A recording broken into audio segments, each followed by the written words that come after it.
શેતરંજીની લંબાઈ 7 ફીટ અને વિકર્ણનું માપ વર્ગમૂળ 74 ફીટ છે. તો શેતરંજીની પહોળાઈ શોધો. ચાલો સૌપ્રથમ આપણે શેતરંજી દોરીએ.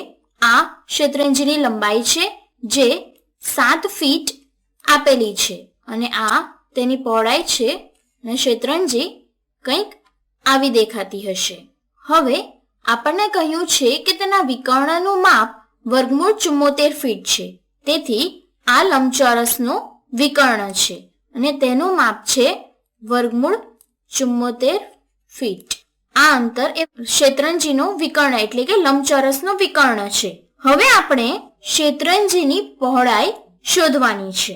અહીં આ શેતરંજીની પહોળાઈ છે જેને આપણે W વડે દર્શાવીશું. તમે જોઈ શકો છો કે અહીં આપણે જે દોર્યું છે તે કાટકોણ ત્રિકોણ છે. આમ અહીં આ ખૂણો 90 અંશનો ખૂણો છે એટલે કે કાટખૂણો છે. આ કાટકોણ ત્રિકોણ થશે. કાટકોણ ત્રિકોણમાં કાટખૂણાની સામેની બાજુ ને કર્ણ કહે છે એટલે કે આ બાજુ કાટકોણ ત્રિકોણનો કર્ણ છે જે સૌથી લાંબી બાજુ છે અને તે છે વર્ગમૂળ 74 ફીટ અને સૌથી નાની બાજુઓ 7 અને W છે. હવે પાયથાગોરસના પ્રમેય મુજબ નાની બાજુઓના વર્ગનો સરવાળો બરાબર કર્ણનો વર્ગ થાય એટલે કે મોટી બાજુનો વર્ગ થશે.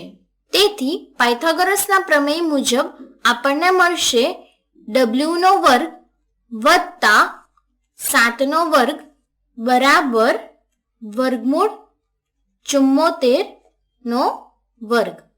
તેથી આપણને મળશે W નો વર્ગ વત્તા 7 નો વર્ગ 49 બરાબર વર્ગમૂળ 74 નો વર્ગ જે થશે 74.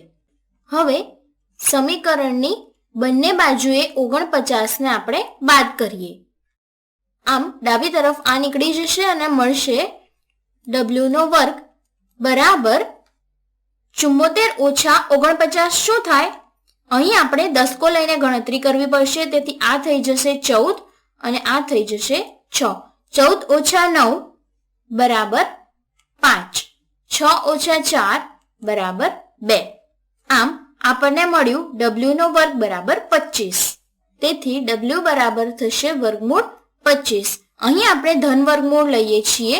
આમ બંને બાજુએ ધન વર્ગમૂળ લેતા આપણને મળશે W બરાબર વર્ગમૂળ 25 બરાબર 5. આપણે ઋણ 5 લઈશું નહીં કારણ કે આપણે અહીં અંતર શોધીએ છીએ. તેથી પહોળાઈ બરાબર 5 ફીટ થશે જે થઈ ગયું.